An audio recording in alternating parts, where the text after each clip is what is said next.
Hey, what's up, ভাই বাদার কি অবস্থা? This is Ronnie and welcome to my new video. Sir আপনি একটু বাইরে গিয়ে আবার ঢুকেন, আমরা আপনাকে দাঁড়ায় সম্মান করি। এর ঘটনা কি? So আজকের টপিকটা একটু গরম। গরম না ভাই, একবারে তেলে ফ্রাই করা। কি? বাংলাদেশের রাজনীতি। अच्छा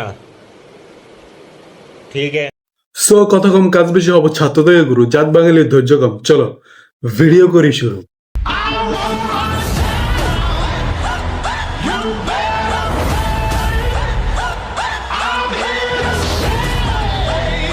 রাজনীতি মানে কি জানি না। বিষয়টা একটু ব্যাখ্যা করব। স্কুলে পড়তাম জনগণের সেবা করা মহান পেশা। বাস্তবে জনগণের সেবা না, জনগণকে সেবা বানিয়ে নিজের ব্যাংক ব্যালেন্স বাড়ানোর পেশা। সঠিক বলেছেন। রাজনীতি কি একটা আদর্শ নাকি একটা ইনভেস্টমেন্ট প্রজেক্ট? কারণ ভাই, যেখানে নির্বাচন করতে গেলে 5 থেকে 10 কোটি টাকা খরচ হয়, সেখানে এটা সেবা না, এটা এক ধরনের স্টার্ট আপ। একটা সোজা হিসাব করি, একজন এমপির মাসিক বেতন ধরলাম 2 থেকে 3 লাখ টাকা, ধরেন 5 লাখ টাকা। তাহলে প্রশ্ন হলো, 10 কোটি টাকা খরচ করে সে কেন 3-4 লাখ টাকার চাকরি নিতে যাবে? এইটা কি ভালোবাসা নাকি ভালোবাসার আড়ালে ব্যবসা? কারণ যে 10 কোটি টাকা খরচ করবে সে অবশ্যই লাভ করবে। ভাই, এটা রাজনীতি না, এটা রিটার্ন অফ ইনভেস্টমেন্ট। নির্বাচনের আগে ভাই আপনার সমস্যাটা বলেন। আপা আপনার কি সমস্যা আমাকে একটু বলেন। খালা আপনার বাড়ির সামনে রাস্তাটা আমি বানিয়ে দেব। নির্বাচনের পরে আপনি কে? কেসটা তুমি ধরেই ফেলেছো। নির্বাচনের আগে নেতা আপনার বাসায় আসবে, চা খাবে, আপনার বাচ্চাকে কোলে নিবে, সেলফি তুলবে। আর নির্বাচনের পরে আপনি নেতাকে ফোন দিবেন, ফোন ধরবে না তার পিএ, ফোন ধরবে বলবে স্যার তো মিটিং আছে। বিশ্বাস করেন ভাই, এই মিটিং 5 বছরে শেষ হয় না। সঠিক বলেছেন, আপনার বুদ্ধি ভালো। ক্ষমতা এমন একটা জিনিস যেটা মানুষকে মানুষ থাকতে দেয় না। ক্ষমতা পেলে কিছু মানুষ ভাবে আমি আইনের উপরে। নির্বাচনের সময় হুমকি, মারামারি, দখল, এগুলো কি জনগণের সেবা? একটা চেয়ারের জন্য মানুষ এতটা বদলে যায় কিভাবে? চেয়ারটা কি জাদু যেখানে বসলে নিজের আত্মা আপডেট হয়? কি বলবো, যাই হোক। আরেকটা ইন্টারেস্টিং জিনিস, নেতার ছেলে, বাবা এমপি, ছেলে বিদেশ পড়তে গেল, দেশে এসে ডিরেক্ট নেতা।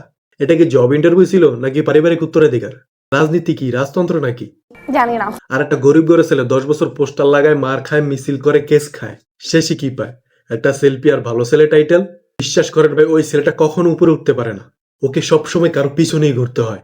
একজন সাধারণ ছেলে ভাবে আমি এই নেতার পিছনে থাকলে আমার জীবনটা সেট হয়ে যাবে। কিন্তু বাস্তবে কি? নেতার গাড়ির দরজা খোলে, নেতার পিছনে দৌড়ায়, আর ছবি তোলে, ক্যাপশন দেয় আমার প্রিয় নেতা, প্রিয় অভিভাবক, কিন্তু নিজের ভবিষ্যৎ শূন্য। আর নেতার ছেলে বিদেশ থেকে পড়াশোনা শেষ করে আসে ডিরেক্ট এমপি, আর ওই ছেলেটা থানায় থানায় ঘুরে নিজের জামিনের জন্য। কেউ কি ভাবে এই ছেলেগুলোর জীবনটা কি হবে? আরে শুধু নেতাদের দোষ দিলেই হবে না। নির্বাচনের সময় আমরা কি করি? 500 টাকা, একটা টি শার্ট, 1 প্যাকেট বিরিয়ানি, ব্যাস 5 বছরের ভবিষ্যৎ বিক্রি। তারপর আবার বলি দেশের কিচ্ছু হবে না। ভাই, দেশ কি আকাশ থেকে পড়বে? আমরা নিজেরাই তো দেশ। সঠিক বলেছেন, আপনার বুদ্ধি ভালো। সব রাজনীতি খারাপ না, রাজনীতি দরকার, ভালো নেতৃত্ব দরকার, কিন্তু সমস্যা তখনই যখন উদ্দেশ্য সেবা না, উদ্দেশ্য হয় ব্যবসা। আমার কথা একটাই, নেতাকে ফলো করার আগে নেতার কাজ দেখো, নেতার পিছনে জীবন নষ্ট করার আগে নিজের জীবনটা করো, কারোর জন্য মারামারি করার আগে ভাবো সে তোমার জন্য কি করবে।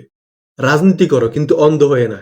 নিঃসন্দেহে তুই ঠিক কথা বলেছিস। সো আজকের ভিডিও এই পর্যন্ত। যদি ভিডিওটি ভালো লাগে লাইক করে দিবেন এবং আপনার বন্ধু বান্ধবদের কাছে শেয়ার করে দিবেন।